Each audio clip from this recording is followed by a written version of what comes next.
Hey Stillwater, welcome to episode 40 of the Still Connect podcast, the show all about our amazing town, Stillwater, Oklahoma.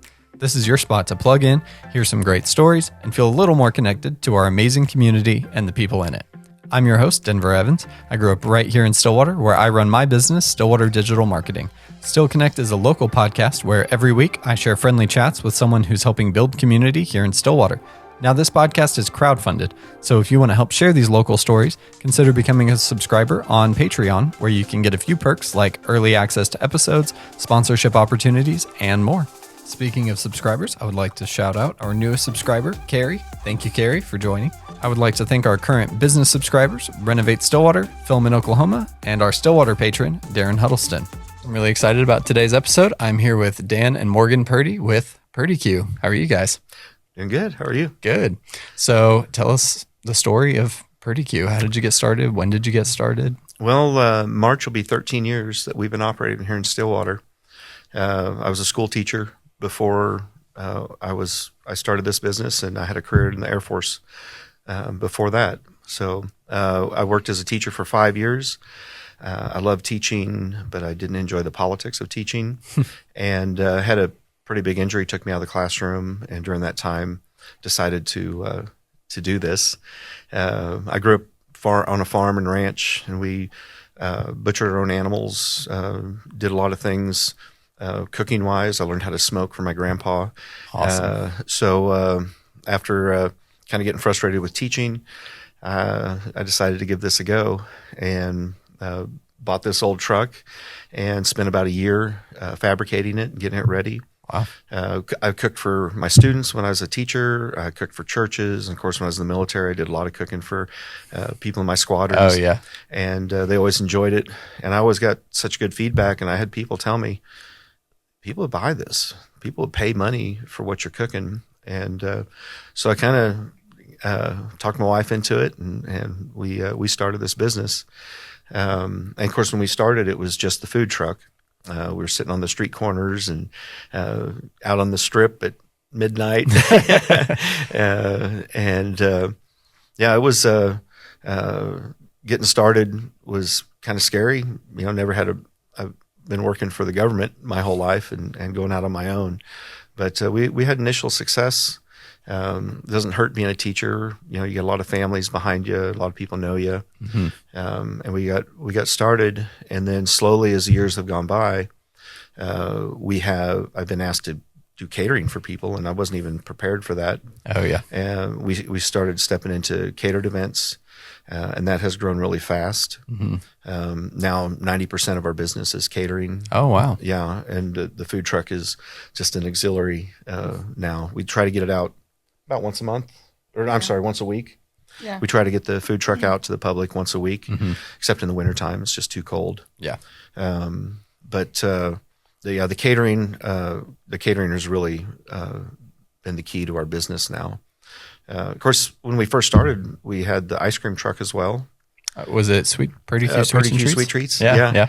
And then we were developing a third truck before COVID. Okay. It was an adult beverage truck for catering and bartending. Mm-hmm. We had bought tents, and we were moving towards a mobile wedding venue, mobile event venue type thing. Oh, yeah. And then COVID hit. Oh, yeah. Yeah. And then we sold everything that we owed money on. Mm-hmm. We were down to the food truck and the kitchen we had at the time. Mm-hmm. We talked about closing it.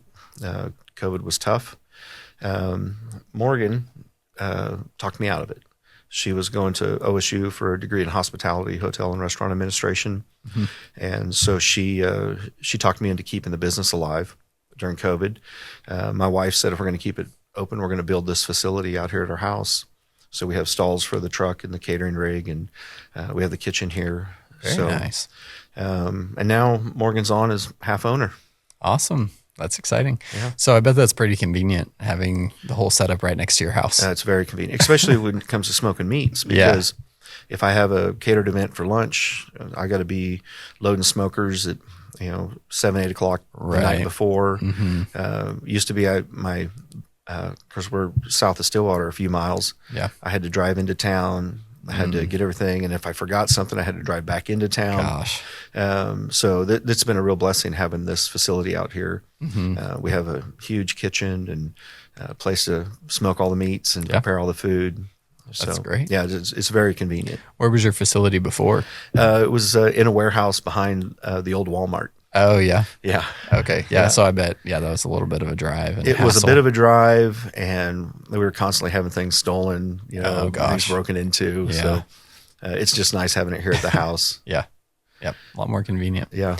So how has the business kind of morphed over the years, like in terms of either your offerings, your menu? When you do catered events, is it usually barbecue or? Oh, yeah. Actually, we are one of the dedicated caterers at Tatanka Ranch down in Stroud. Oh, yeah. And we did a wedding down there, and the manager, I smoked brisket for Braden Cooper's wedding.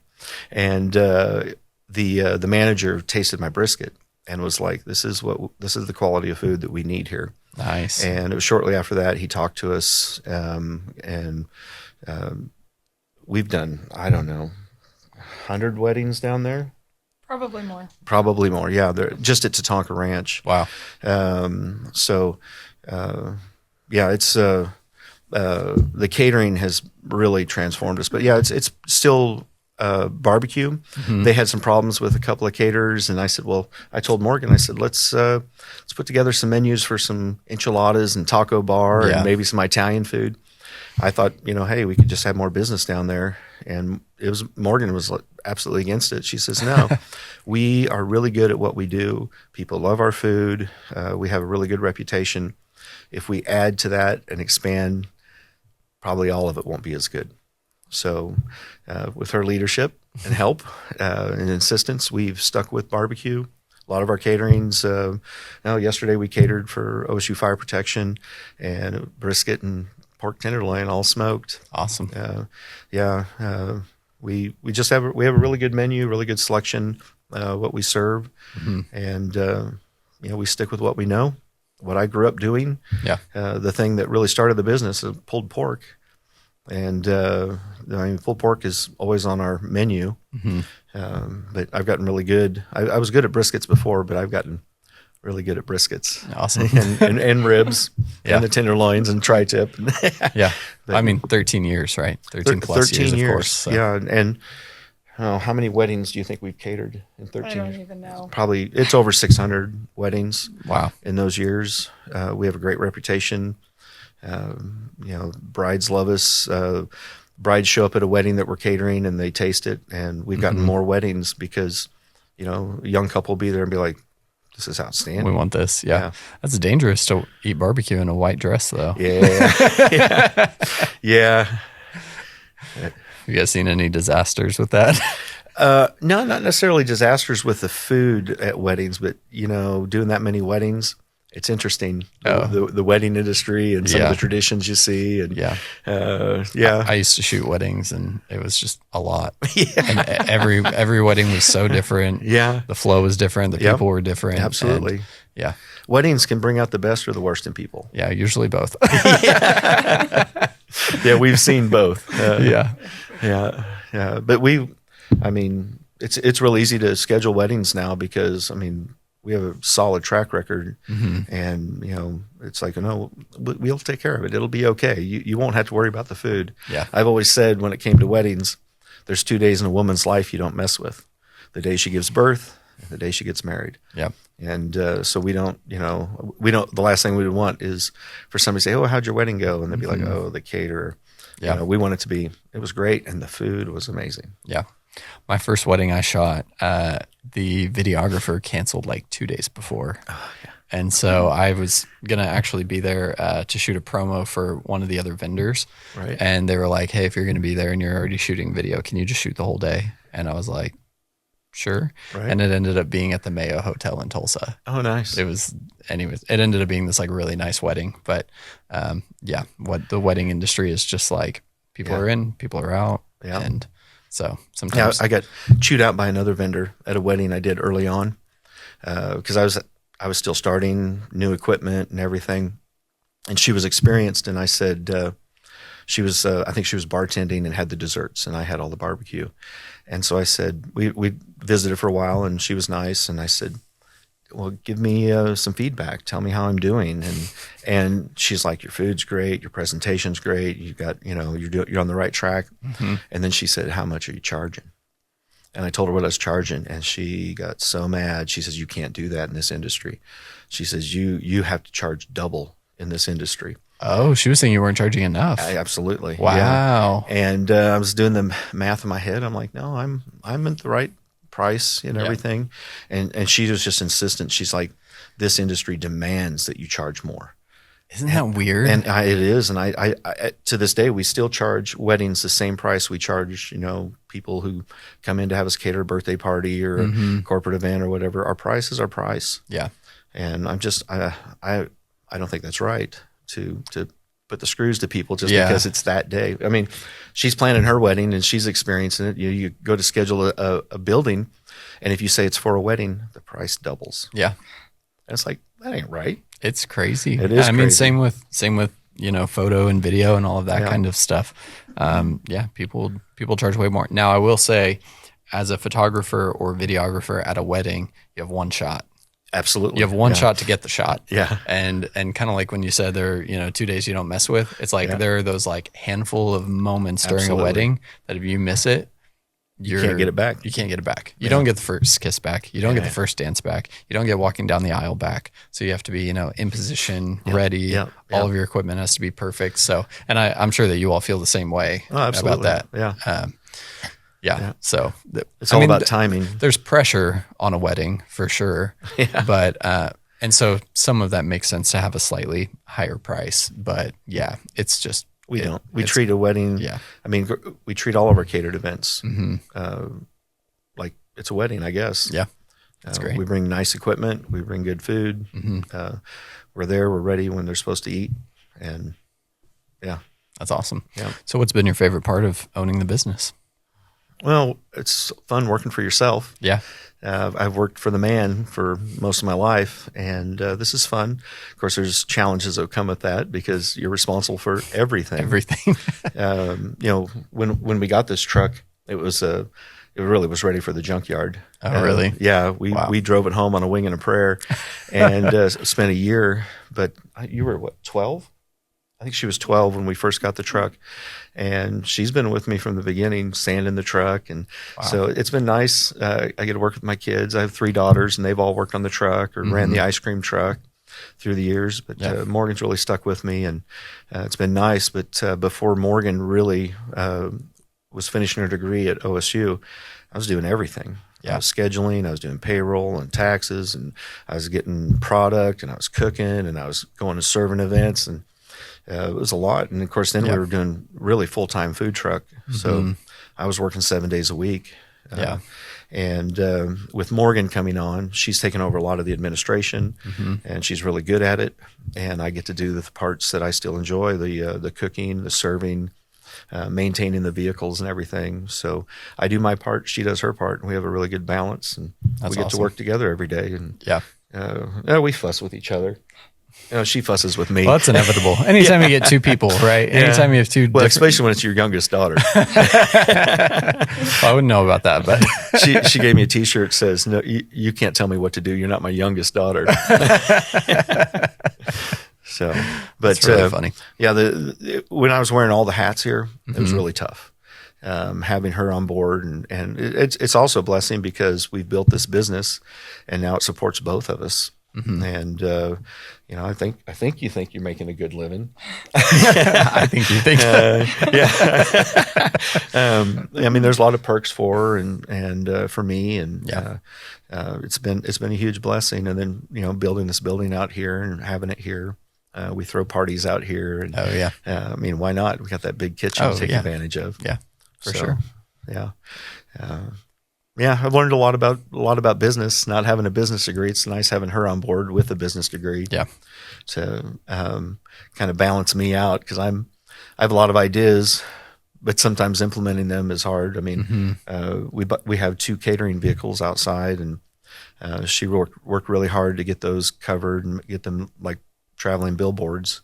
I work really hard on getting them fully equipped. So we don't just, when we go to a catering, we don't just throw food into a warming or a cabinet to hold them. Yeah. We have generators and we have actual warming ovens, active heat on the food. So it's nothing at a wedding for us to get a dozen people say that's the best wedding food I've ever had. That's awesome. Yeah.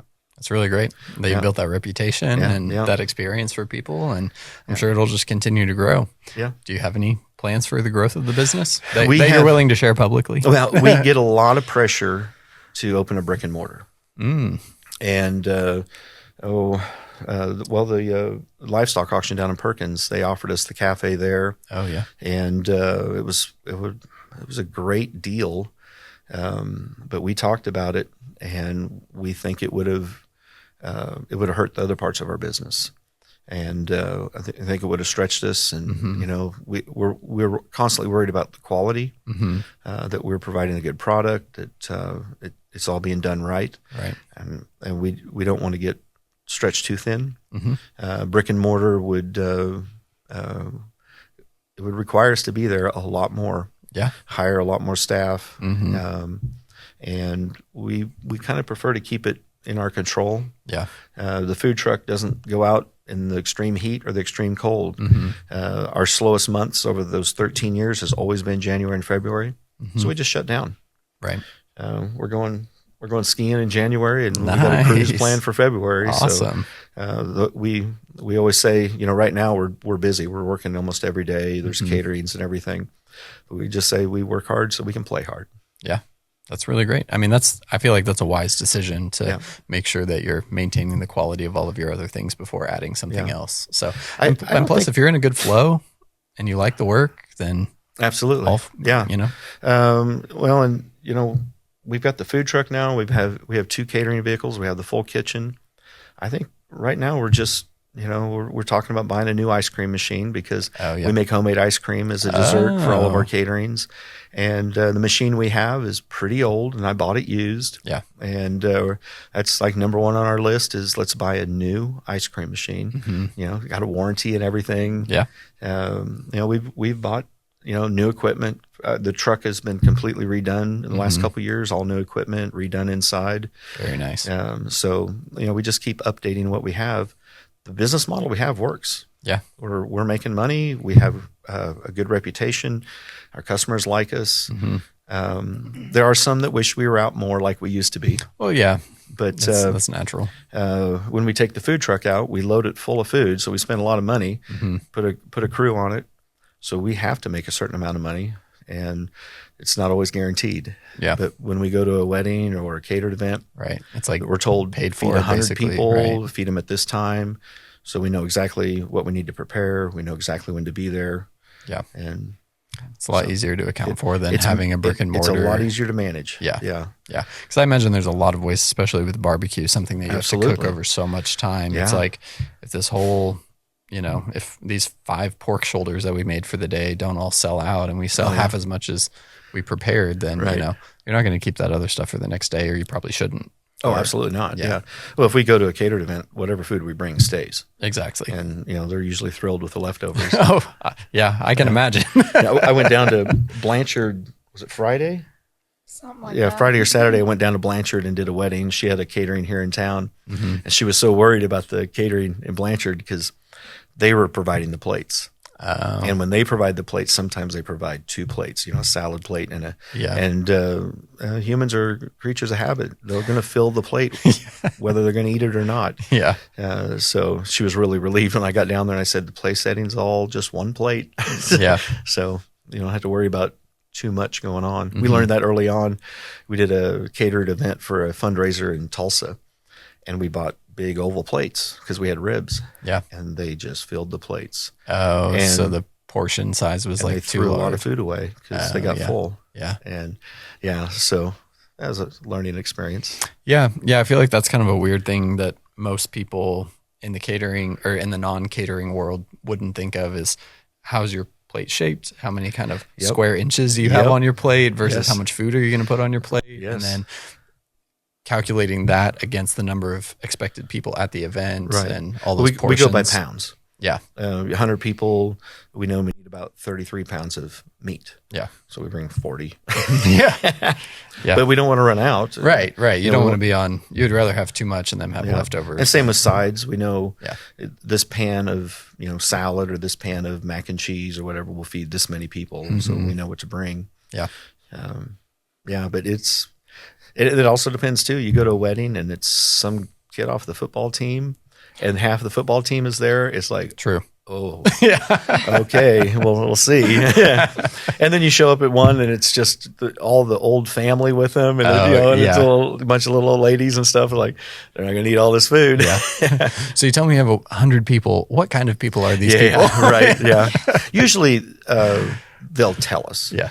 We regularly cater for a lot of fire departments, and firemen like to eat. Oh yeah. They're always understandable. Yeah. They're meat and potatoes kind of guys. So we always bring extra. Yeah. Make sure we have plenty of food. Mm-hmm. Yeah. So what's your favorite food that you make? Either to make or to eat yourself. Okay. Well, I love smoking briskets and the tri-tips. The smoked beef is really good, and we make all of our own seasonings, so I have a unique flavor on my briskets and tri-tip. Really like to smoke those because those are real crowd pleasers.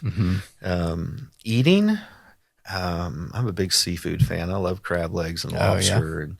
And my wife and I went on a big vacation down to Australia, and the dollar was strong, and we had steak and lobster every night. Yeah, it was amazing. That's awesome. Yeah, that's great. So, what are some things about your business that maybe people don't see from the outside that you'd either want them to know or just that you think are interesting? Well, when we started the business, my wife's nephew was going to Texas A&M, and he was going to get a business degree, and he actually started a barbecue trailer based on all of my recipes and everything. Oh yeah. And that was the same time I was building the truck, and he helped me a lot in writing my business plan and everything.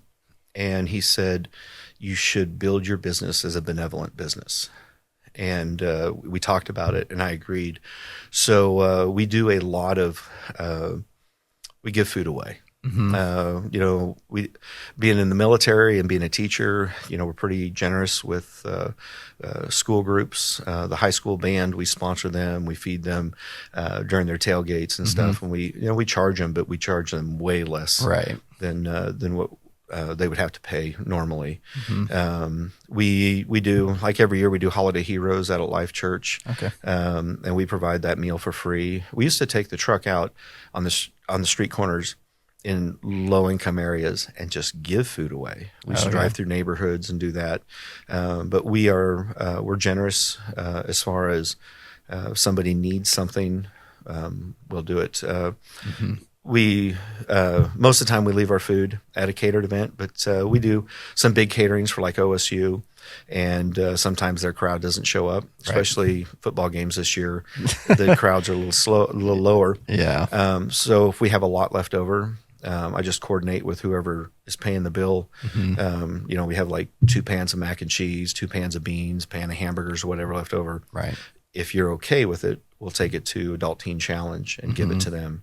And those guys are thrilled when one of our Purdy-Q trucks show up. Oh, yeah. Because they know the leftovers are coming. Yeah. So we're generous with giving things away. We're generous with feeding people for free if it's a good event or a need. We do holiday meals. So Thanksgiving coming up this month, we'll do our full holiday meals, but we always give one away, and we're generous with some people who are in need. So, we built it as a benevolent company, and it's not necessarily so people know, but it's because it's the right thing to do. Yeah. We're blessed, so we're going to bless others. Yeah, that's fantastic. I think from, just interviewing so many different business owners and even just the ones who I haven't even had on the podcast, I've just seen so much really incredible generosity from local businesses, and also just knowing those places, like most people, if they're thinking about donating food, they might think of Mission of Hope, which Right. not to say that that's a bad thing by any means. Right. Mission of Hope is a place that needs it, but there are other places that need it. Absolutely. And you learn about the needs of your community by being involved in the community. Right. And so clearly you made some connection with Adult Teen Challenge at some Absolutely. point. Yeah. And then that was like a place that you knew you wanted to support. And Yeah. so I think that Well, we believe in in what Adult Teen Challenge is doing. It's very positive for those guys. Yeah. They get rehabbed. They don't just get punished. Mm-hmm. A lot of them come out and are successful.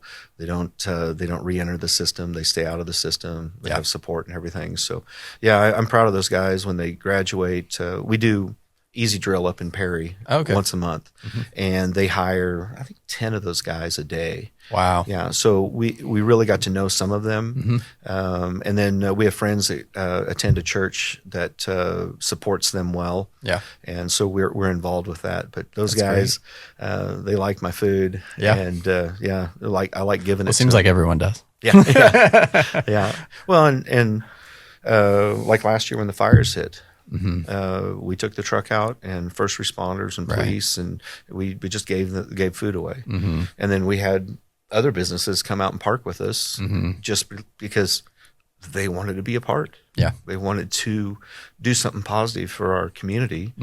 And we had posted and we're going to do it. And they were like, can we come with you? Being benevolent, being given away. Yeah. A lot of people don't know it, but if there's a need, that's what we do. When we first opened, we weren't even open 3 months. And a lot of my initial customers knew about it. And the tornado hit Kearney shortly after we opened. And we went down 8 days in a row and just gave food away.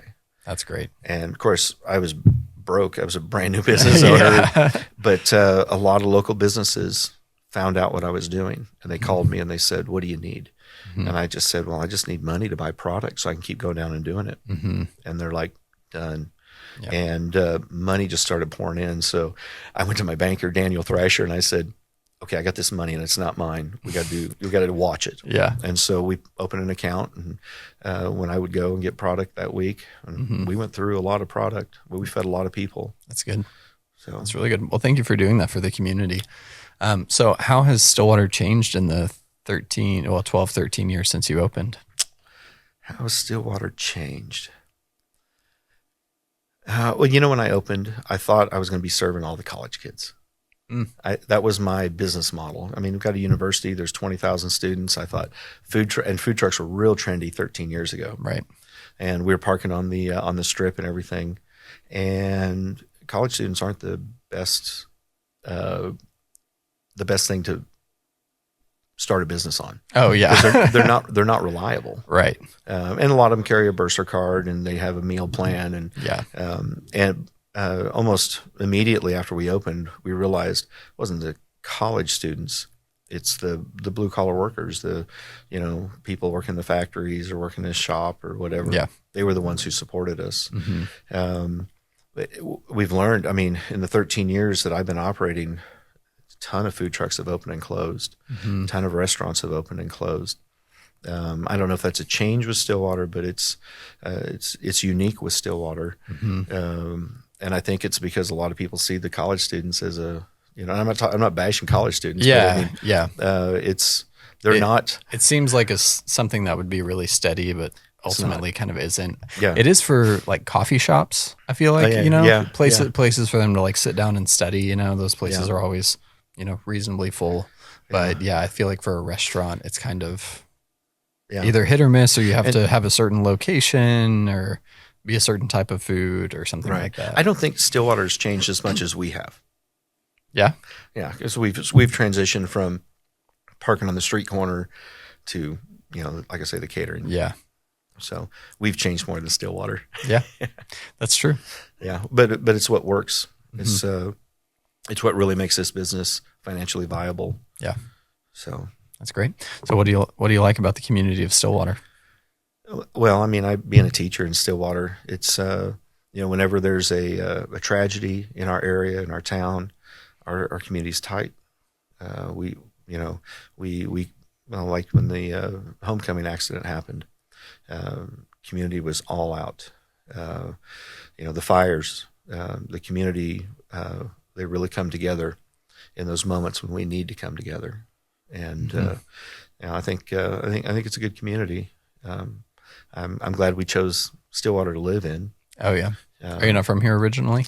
Well, being in the military, I grew up in Wyoming. So what brought you to Stillwater? Military. Okay. My last duty station was Altus. Okay. And when I graduated Altus, or when I got out of the military down at Altus, I went to the junior college down there. Mm-hmm. And when I graduated there, my wife is from Louisiana and I'm from Nebraska and Wyoming. Mm-hmm. It was in the middle. So we decided, let's find a place in Oklahoma to live. And a lot of people down in Altus are big fans of Stillwater because a lot of them are OSU grads. Yeah. And we're really glad we moved here. Mm-hmm. I graduated from OSU in 2013. Yeah. I'm sorry, 2007, started the business in 2013. Nice. So, but it was OSU is what's brought us here. Great. And of course, my wife heard really good things about the hospital here in town. Mm-hmm. And following me around in the military, she would just get really established in a job, mm-hmm. and we'd have to move. Oh, yeah. And we've always talked about being in a town that had a nice hospital that she could get established in. And so is that what she does? What does she do? She's a nurse on the 5th floor. Okay, great. Yeah. And she's been there for going on 25 years. Wow. Yeah. That's fantastic. Yeah. So she got what she wanted. And ultimately I wound up doing this, and mm-hmm. I get a lot of satisfaction out of doing it. That's awesome. Well, thank you for choosing Stillwater and developing such a great business in our community. Yeah. Well, I'm glad the community supports me.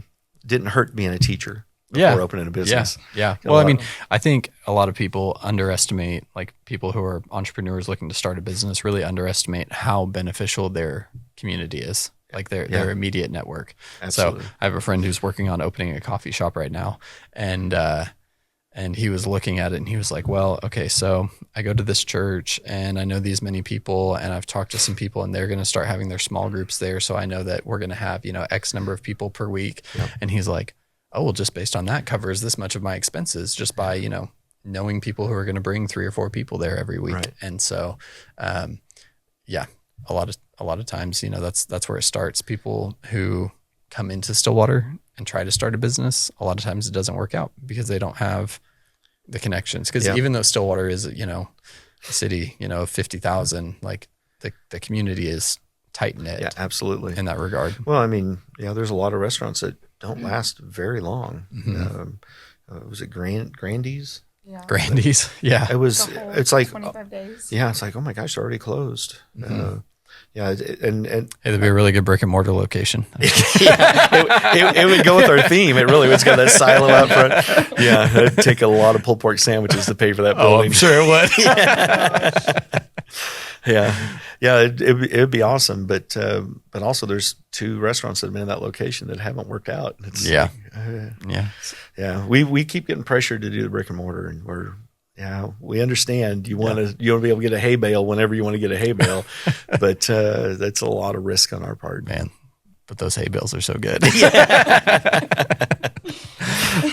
All right. Well, thank you so much for your time. Absolutely. Thank you. Thank you. Thanks for tuning in to Still Connect. I hope you enjoyed that conversation with Dan. Be sure to check out Purdy-Q on all their social media, linked in the show notes below, as well as the podcast social for highlights, updates, and more. And be sure to share the podcast with all of your Stillwater friends so that we can grow the podcast and our community. If you love hearing Stillwater stories come to life, I would really appreciate your support on Patreon. For a subscription starting as little as $5 a month, you can help grow the podcast, plus get early access to episodes, behind-the-scenes looks, and a shout-out on the show. Higher tiers let you submit questions for upcoming guests, receive podcast merch, and even appear on an episode yourself. Every bit of support helps grow this community and keeps local stories front and center. Together, we can keep Stillwater connected, one conversation at a time.